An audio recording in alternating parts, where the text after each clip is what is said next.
आदरणीय दर्शकबिन्दुहरु, यहाँहरुलाई स्वागत छ एग्रो सिभिल टेक ब्लगमा।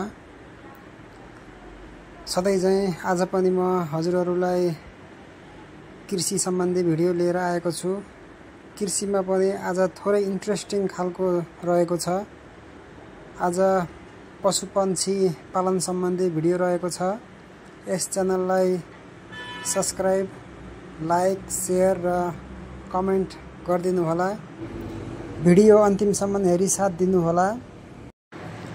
आजको भिडियोको लोकेसन रहेको छ रूपन्देही जिल्लाको मणिग्राम चोकदेखि लगभग 2 किलोमिटर पश्चिममा अवस्थित सिनिस बाख्रा फार्म। यस फार्ममा विगत 8 वर्षदेखि विभिन्न जातका कुखुरा तथा बाख्राहरू पाल्दै आउनु भएको रहेछ। उहाँको फार्मको उत्पादनहरू विभिन्न जिल्लाहरूमा पनि सप्लाई गर्दै आउनु भएको रहेछ र हजुरहरूलाई पनि यसरी नै विभिन्न जातका कुखुरा तथा बाख्राहरू पाल्ने इन्ट्रेस्ट रहेको छ भने सम्पर्क गर्नुहोला। कमेन्ट सेक्सनमा कमेन्ट गरिदिनु होला। अब अगाडिको भिडियोमा उहाँसित कुरा गरेको सुनाऊ है त।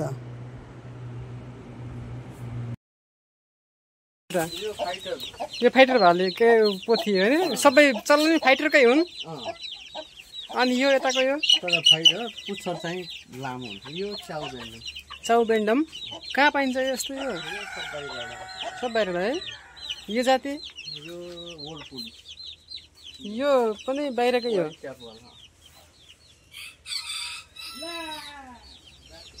यो सानो खाले नि यो पनि त्यही चाबो हो, त्यही सेतो वाला। यो तलको यो खास कुन देशबाट आयो? यो चाहिँ यो चाइनातिर हो। यो चाइना थियो नि। यिनीहरू नाम फिलिपिन। यो चाहिँ चाइनाकै। यो चाइनाकै सब चाइनाकै कुखुराहरू पनि सबै थाइल्यान्ड, भियतनाम है। त्यो एउटा त्यो झुप्पी कुकुर जस्तो हो नि त एउटा। यहाँ भाले एउटा रहेछ क्या, सिल्की। त्यो के सिल्की हो त्यो? कता लुक्यो? कता लुक्यो? हो यो सिल्की हो।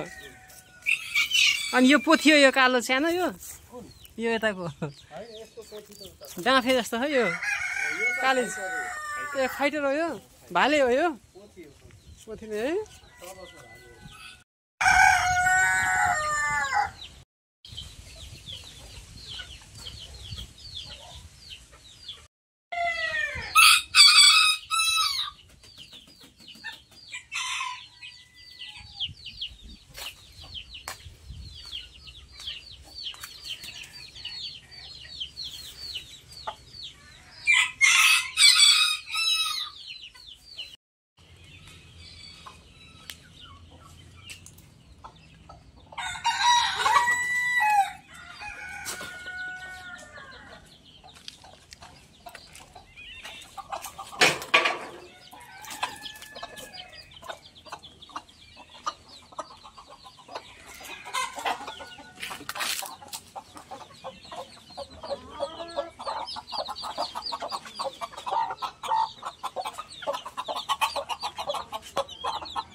यता यो सिरोहीको गुज्री यस्तो युनिक कलरमा निक्लेको थियो।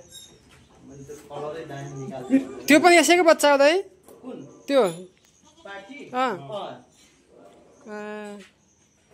यो गुज्री भन्छ क्या यसलाई होइन दाइ? कुन यो गुज्री सिरोहीको गुज्री भनेको उ त्यहाँ छ। यो सिरोही बोका त यहाँ ढ्याङ्गै लाएर बोका मरेको नि मेरो गुज्रीको बोका मरेको त्यही इँगाएर ल्याउँदा त्यसपछि त्यो अर्को के भन्छ त्यसलाई यार, त्यो सिरोही जस्तै। यो सिरोहीको कति किलो हो यो दाइ? यो कति किलो हो? यो 80-85 किलो बढी छ होला दुईटा जात फाल्यो हो है। सानन जातको होइन? 6 महिना सानन जात मजा मजाको भएको बोकाहरू ए साननको अनि दादा एउटाले लैजान्छु अनि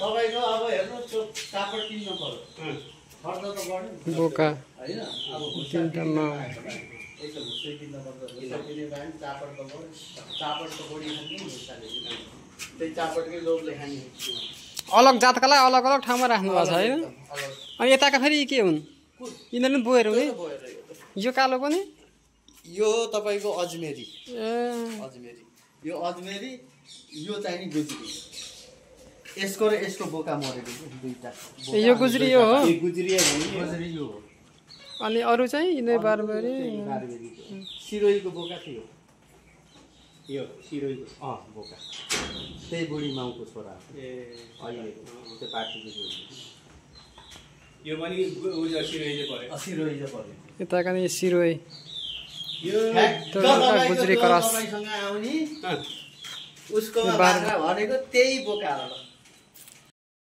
कान राम्रो यिनीहरूको कान लामो हुन्छ हाइट पनि हुन्छ यसको नि उमेर भएन तर के भन्दाखेरि लामो हुन्न के जमुनाबारी लोकलमा क्रस 5% को यो कालोमा निकाल्नु रङ यो रेड बोयर हो होइन यो रेड बोयरका माउ बाख्रा भए उतापट्टिको कालो कालो नि बोयर त्यो कालो नि बोयरै हो कुन मतलब यसलाई रेड बोयर भन्छ यसलाई व्हाइट त्यसलाई त्यो अब कालो बोयर भन्छ अब निक्ल्यो भने झिलिमिली बोयर यो त अब यो त 150 किलोको भयो यो 150 भन्दा 130-40 130-40 छ अस्ति मैले नयाँ ब्रिड निकाल्दै थिएँ कि यो बोयरका माउ होइन अस्ति दुध हेर्नु न यिनीहरू पनि राम्रो हुन्छ अस्ति यसलाई मैले तपाईँको यो बोका लाएर नयाँ ब्रिड निकाल्दै थिएँ यस्तो दामी थियो बच्चा माछा भ्याउन तपाईँको 10 दिन जति थियो के भयो बोका त्यो लत्तै